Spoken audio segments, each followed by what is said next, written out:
Vous disiez que Mach, c'est ça Ernst Mach, oui. Mach Ernst Mach. Mach. Ah, d'accord. Il avait une, une philosophie plutôt relationnelle, c'est ça? C'est-à-dire, selon Feyerabend, on le comprend toujours à travers la grille positiviste, où d'avance on estime que les éléments sont des sensations, et on le réduit à une forme de positivisme empiriciste. Mais Feyerabend montre que dans son œuvre, Mach distingue, c'est pas relationnel parce qu'il y a les éléments et les relations, et puis à la recherche, à chaque fois dans un cas différent, de préciser dans ce cas qu'est-ce que c'est les éléments, qu'est-ce que c'est les relations. C'est-à-dire, il laisse ouvert la possibilité que dans certains cas, on pourrait décider que les éléments sont composés des relations, mais il ne l'impose pas dès le début, et il ne dit pas que ça serait le cas le plus fréquent. Il marque bien éléments et relations, et puis à préciser, à spécifier dans chaque cas de recherche.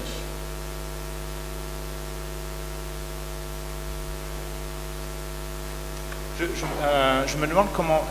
j'ai lu pas mal de David Lewis, et David Lewis, il a une ontologie qui essentiellement dit tout objet est des régions spatio-temporelles. Et après, c'est tout. Donc, tout objet est région spatio-temporelle. Voilà. Eh bien, et les sets. Donc il a besoin de ces deux choses-là, oui. Les groupes, qui va après réduire méréologiquement à des objets. Mais je crois que c'est tout ce qu'il veut, et c'est un minimum là. Alors j'ai un petit peu une question, est-ce que voilà, s'il y avait une philosophie purement relationnelle, ça pourrait être très intéressant. Mais dans le cas de David Lewis, il n'aurait pas le problème du tout à dire que la table existe tout aussi bien que les atomes qui la forment. Ce sont deux objets spatio-temporels. Le problème, c'est le rapport entre les deux. De dire que les deux existent, oui. On peut le dire. Il y a des gens qui disent qu'il n'y a qu'une seule table qui existe, mais quand on maintient qu'il y a les deux, dire de façon explicitée le rapport entre les deux est difficile. Donc, David Lewis, je ne connais pas les détails de son ontologie. Je l'ai suivi un peu avant avec les mondes possibles. Je dirais que d'un point de vue... si je défends le point de vue de Hamann pendant un instant, lui, toute sa philosophie est basée sur l'idée que les philosophies les plus récentes ont été des ontologies relationnelles et que ça ne marche pas. Et c'est pour ça qu'il veut arrêter la dissolution avec des objets qui sont durs. C'est une métaphore quand je touche une table, parce que je ne peux pas toucher une table au sens de Hamann. Son argument, c'est que si tout est relation, il n'y a pas de changement possible. Tout serait statique, parménidéen. Moi, je ne trouve pas, parce qu'il inclut là que des relations spatiales, statiques. Dès qu'on a introduit une dimension temps, et on a, par exemple, si deux objets ont des vitesses différentes, si ça va plus vite que ça, c'est une relation, mais il y a le changement. Donc, s'il y a une dimension de temps, pour moi, c'est un mieux pour une ontologie relationnelle. Ceci dit, ça fait très scientifique de décider que c'est l'espace-temps, c'est Einstein et tout. Oui. L'autre chose que je pourrais dire, c'est qu'il y a un article très intéressant par Mehdi Belhaj Kassem dans la Nouvelle Revue littéraire, où il groupe tous les membres de OOO, mais d'autres, sous... donc je me demande est-ce qu'il va regrouper David Lewis dans cette rubrique.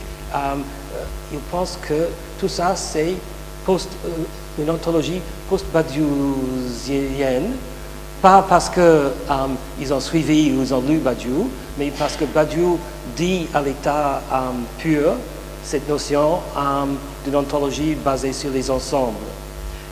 Mais le problème, c'est que Badiou lui-même n'arrive pas à expliquer le changement sans avoir ce qui revient en fait à une deuxième ontologie, qui est une ontologie des événements qui arrive un peu miraculeusement. Ça a été dit par Lyotard, ça a été dit par De Santis, ça a été dit par beaucoup de gens, que une ontologie qui est ensembliste en priorité va avoir beaucoup de mal à expliquer le changement. Oui. Oui. Alors j'ai juste, du point de vue technologique, parce que j'ai fait de l'informatique, en fait, depuis les années 90 ou 85, la programmation objet-orientée est devenue très très grande avec, C++, Java Oui. et Python et tous ces genres de langages de programmation. Alors on se demande, est-ce que ces gens-là sont en train de se brancher un petit peu sur ce phénomène-là? Je pense que c'est venu avant, la programmation orientée vers l'objet est venue avant la philosophie. Oui, mais d'Arabe. souvent ça peut avoir des implications. Et moi, quand maintenant Ça fait résonance. Voilà, je suis en train de travailler en informatique dans le web sémantique, qui est complètement relationnel par contre. Oui. Et c'est très drôle qu'en fait on peut faire un mapping de l'un à l'autre. D'ailleurs, les relations, c'est toujours une façon de faire des mappings. Donc, moi j'ai fait un mapping de Java vers le RDF, vers le web sémantique. Oui. Ça se fait, c'est moins beau, il y a des choses qui manquent, mais ça peut se faire. Alors je me demande si en fait il n'y a pas un mapping qui peut se faire entre les objets orientés et les relationnels pour montrer que, bon, ben voilà. Il y a des gens qui le disent, je ne connais pas tous les noms, il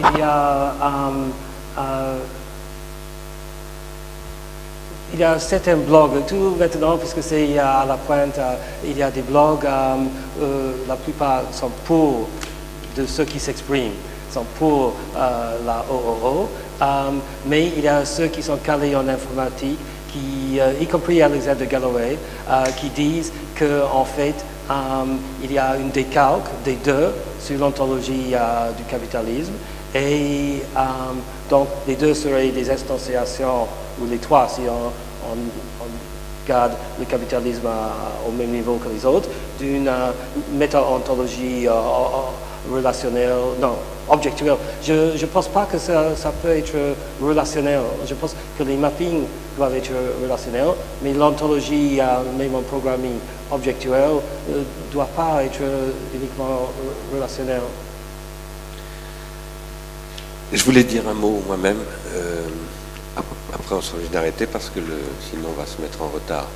Je vous ai d'ailleurs dit une bêtise tout à l'heure, c'est pas Gerald Moore qui interviendra aujourd'hui, c'est Tania Espinosa, depuis la Bolivie, et Gerald, ce sera demain. Voilà, je ferme la parenthèse.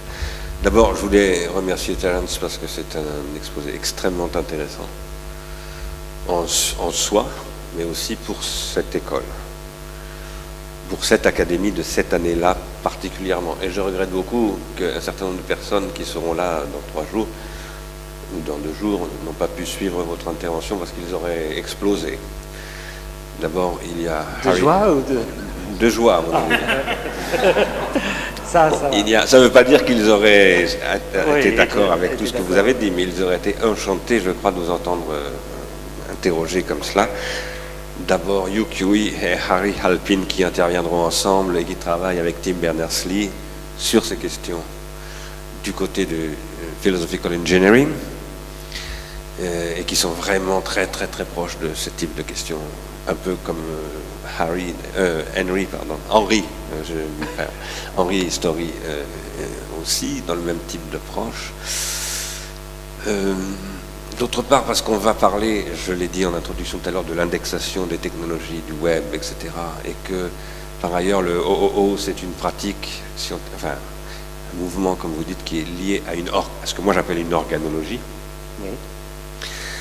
Troisièmement, parce que aussi, toutes les questions que vous avez soulevées sur, par exemple, les rapports entre diachronique et synchronique, la question des tendances, etc., c'est au cœur de ce que nous faisons ici. Que d'une certaine manière, les problèmes que vous avez à peine évoqués en réponse à la question d'Henri sur Alain Badiou, c'est au cœur de l'interprétation de la République de Platon, et donc c'est à l'horizon de tout ce que nous faisons. Mais j'étais aussi enchanté pour une autre raison, qui m'a vraiment, alors là, moi, personnellement, vraiment réjoui, c'est que je suis en train d'écrire un bouquin où je parle un petit peu de toutes ces questions-là, mais pas avec les mêmes références, et aussi où je revisite des textes d'Althusser. Ah ouais. Voilà. Et aussi où je passe par Bachelard. Alors, ce que je voulais dire, c'est moins une question que je vous adresse parce qu'on n'a plus vraiment le temps, mais peut-être qu'on va y revenir plus tard. Enfin, je vais quand même vous laisser répondre, mais vu le temps dont on ne dispose pas, je ne l'adresse pas vraiment comme une question. Ce que je voudrais un peu dire, mais on y reviendra dans tous les cas, c'est que, alors d'abord, je suis très en accord avec la problématisation du passage des ontologies traditionnelles, appelons ça aux nouvelles ontologies, autour du problème diachronique synchronique. Que par ailleurs on ne peut pas adopter un point de vue diachronique ou un point de vue synchronique, que c'est une affaire de primat. Et que donc on est dans une processualité dynamique où on a affaire à des tendances. Et ici, à mon avis, il faudrait passer par Nietzsche et par Bergson. Après, sur ce que vous disiez, et là c'est une question que je pose, mais je n'attends pas de réponse dans l'immédiat, à propos d'Althusser, auquel je m'en prends moi aussi un peu comme vous dans le livre que je suis en train de faire. Et notamment, je citais aussi dans mon dernier livre le bouquin de Derrida, Politique et Amitié, là où Derrida me rappelait les difficultés qu'il a eues avec les althussériens. Pas seulement avec Althusser, parce que souvent le problème c'est plutôt les althussériens. Oui, voilà, les acolytes. C'est comme les Derridiens ou les Deleuziens. Ça le problème. Parce qu'Althusser c'est intéressant quand même.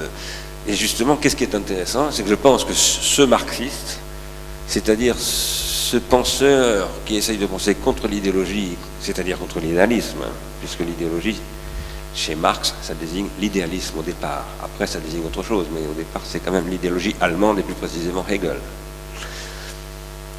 Il essaye, à travers cette distinction entre objet réel et objet théorique, qui passe par Saussure et par le structuralisme, et qui renvoie à cette fameuse déclaration du cours de linguistique générale, c'est le point de vue qui crée l'objet.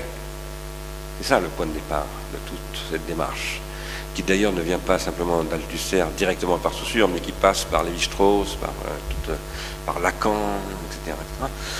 Ce qu'il y a derrière cette question, c'est la question des idéalités. Et justement, d'ailleurs, j'essaye de retourner la question contre Althusser dans mon livre, parce que j'essaye de montrer que ce qu'il pose, c'est le problème de l'idéalisme, justement. Donc, mais qu'il d'une certaine manière, il ne le voit plus. Alors, ces idéalités, moi, je continue à défendre, et là, je ne sais pas si nous serons d'accord longtemps, mais peut-être que oui, qu'il faut les protéger, mais pas comme des aïdés au sens de Platon et même pas d'Aristote, mais ce que j'appelle des consistances, c'est-à-dire des objets qui n'existent pas, et que du coup la question c'est de passer d'une question de l'existence à une question d'autre chose que l'existence. Et je crois que c'est ça qui était en jeu dans ce que vous disiez, notamment à propos de Hamann, etc.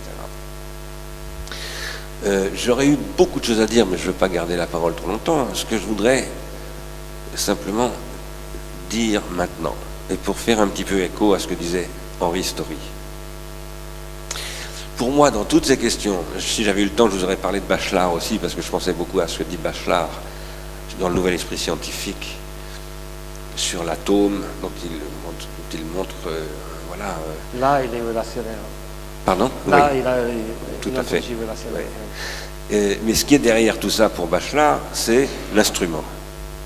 La théorie qui est devenue un instrument, c'est-à-dire une technologie.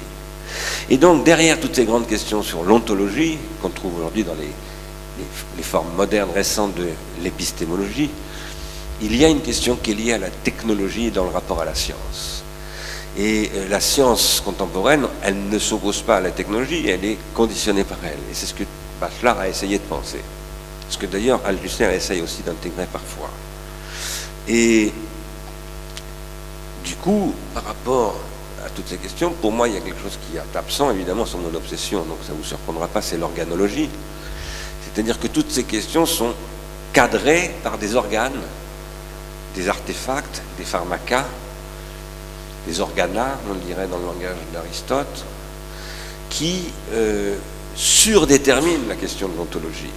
Et si j'en parle, c'est parce que lorsque j'ai été invité à faire cette conférence avec Tim Berners-Lee pour conclure, c'était là, je sais plus si c'était la conclusion, enfin, je crois que c'était pour conclure le sommet mondial du web de cette année. Je pense que si j'ai été invité, c'est parce que j'essaye de soulever cette question et qu'eux sont confrontés à cette question. Aujourd'hui, Internet est une machine ontologique. Or, est-ce qu'une ontologie peut être machinique? Est-ce qu'une machine peut être ontologique? Immense question qui pose le problème du devenir et pas simplement de l'ontologie, c'est-à-dire qu'il faudrait passer par Nietzsche, par les présocratiques, etc., je crois. Et aussi qui ouvre à une autre question politique, et c'est ça que je voulais vous poser comme question, mais que je garde pour plus tard. C'est, très concrètement, aujourd'hui, il y a un débat, Henri a parlé de web sémantique, auquel on oppose aujourd'hui une autre théorie qui est le social web, et qui pose qu'il n'y a pas de web sémantique, qu'en fait tout ça c'est lié à des processus de relation d'une individuation collective médiatisée par un milieu organologique qui s'appelle Internet aujourd'hui, et que donc il faut passer à tout à fait autre chose, sachant que personnellement je défends à l'IRI, on en parlera beaucoup jeudi après-midi, parce que ça va vraiment être le cœur du sujet, une approche qui est justement, et qui renvoie à ce que vous disiez tout à l'heure, que en fait si on a besoin de sémantique, on a besoin de démarches d'automatisation par des théories sémantiques, mais qu'il faut sans cesse les détruire, et qu'il faut créer des organes de destruction permanente, de critique, on dirait dans un langage classique, permanente de l'organologie. C'est l'organologie qui doit se détruire elle-même à travers ceux qui jouent, comme Ceci Taylor, par exemple, joue du piano, ou comme Cage fait du piano préparé, etc., etc. Alors là, derrière cela, il y a d'immenses questions passionnantes, pour moi, par rapport à ce que vous disiez, et dont j'espère qu'on aura le temps de reparler. Je regrette que, donc, oui, Harry Halpin, mais aussi, par exemple, Jean-Hugues Barthélemy ne soit pas là. Jean-Hugues Barthélemy aurait été passionné par votre intervention, mais je pense qu'on va revenir à toutes ces questions. J'espère que vous serez encore là quand ils interviendront. Je crois que c'est après-demain. Oui, je mets mon intervention sur mon blog, Agent Swarm, c'est le nom de mon blog, ou Terence Blake, wordpress.com. Ok. De toute façon, on va Oui. publier tout ça. En tout cas, merci beaucoup. On va donner la parole à Paolo Vignola maintenant.